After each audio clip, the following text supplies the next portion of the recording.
Metabolism TV में आपका स्वागत है। मेटाबॉलिज्म और स्वास्थ्य के बारे में सही जानकारी स्रोत है। पानी में वास्तव में सचमुच जीवन और स्मृति होती है। मैं फ्रैंक सुआरेज हूँ, मोटापे और मेटाबॉलिज्म विशेषज्ञ, और आज मैं एक ऐसे विषय के बारे में बात करना चाहता हूँ जो मुझे बहुत पसंद है, पानी। बहुत से लोग मुझसे पानी के बारे में पूछते हैं और मुझे बताना है कि सभी पानी समान नहीं होते। मैं यहाँ आप में से जो लोग ऐसे हैं उनके लिए नवीनतम प्रयोग दिखाने जा रहा हूँ। मेरे जैसे जिज्ञासु लोग जो अपने घर, फार्म या अपने क्षेत्र में भी एक प्रयोग करना भी चाहते हैं, मैं एक प्रयोग कर रहा हूं। मैं हमेशा प्रयोग करता रहता हूं क्योंकि बचपन से ही मुझे चीजें खोलना और फिर से जोड़ना पसंद था। मुझे जिज्ञासा है, मुझे सीखना पसंद है। यानी आपके लिए पानी एक फोटो है। ये मेरे घर में है, मेरे अपार्टमेंट में है, इसीलिए मैं कुछ प्रयोग कर रहा हूं। मैं सूर्य में पानी डालकर कुछ प्रयोग कर रहा था। मैं इसे सौरकृत जल कहता हूं, है ना? और ऐसा इसलिए है क्योंकि मैं इस पर शोध कर रहा हूं और मैंने देखा है कि निश्चित रूप से सभी जल एक जैसे नहीं होते हैं और सूर्य के प्रकाश के संपर्क में आने से भी जल प्रभावित होते हैं।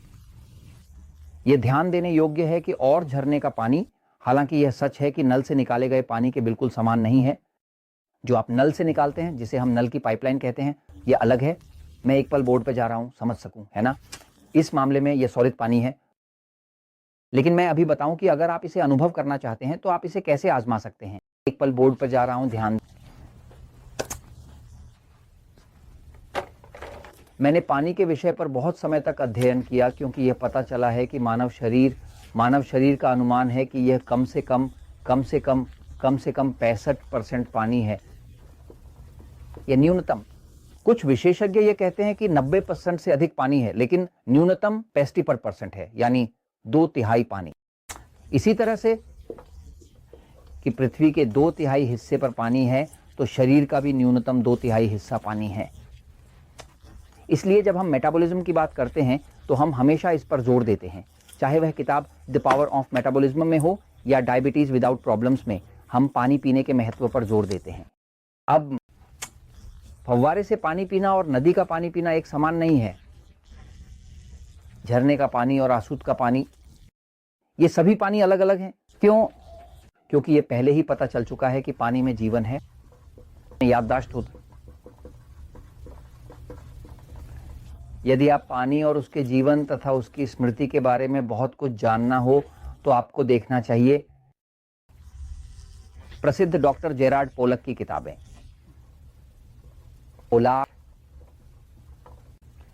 मेरे ख्याल से पृथ्वी पर कोई भी इस व्यक्ति से पानी के बारे में वैज्ञानिक रूप से अधिक नहीं जानता।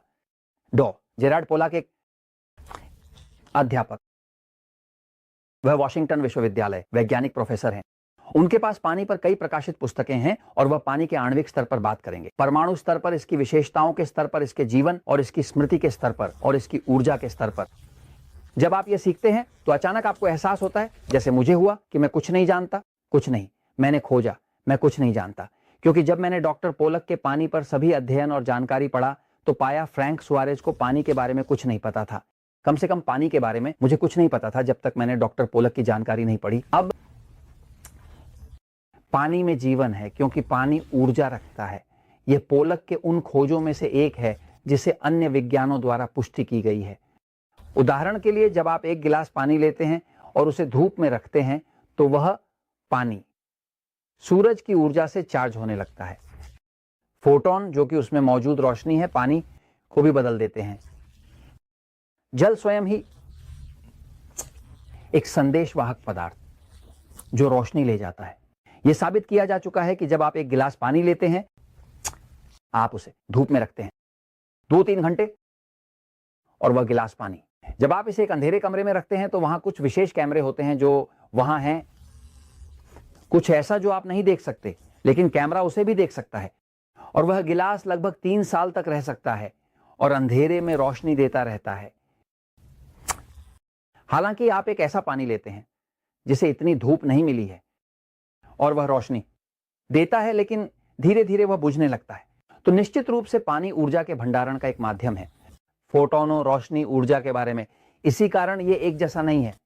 जब आप पानी लेते हैं जो एक पाइप से आता है, जो अंधेरे में आता है, जो अंधेरे स्थानों से आता है, जब आप एक झरने का ताजा पानी लेते हैं जो धूप में है, जो पहाड़ी से नीचे आ रहा है, तो यह बिल्कुल अलग है। क्या आप मेरी बात समझ रहे हैं?